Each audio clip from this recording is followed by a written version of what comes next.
There is a common perception related to olive oils that are imported from Italy. People assume that they're higher quality than those from their Mediterranean neighbors, Spain.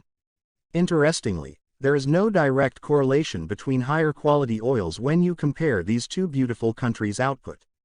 Spanish olive oil is characteristically yellow-gold in color due to the country's climate. The taste, generally, is nuttier and fruitier than its Italian counterparts. Italian olive oil is typically a darker green, has a grassier taste, and a more herbal smell. So the question is, which oil is better? Research indicates the levels of cycloardenol, a sterol that lowers cholesterol levels, are higher in Italian virgin olive oil when compared to Spanish virgin olive oil.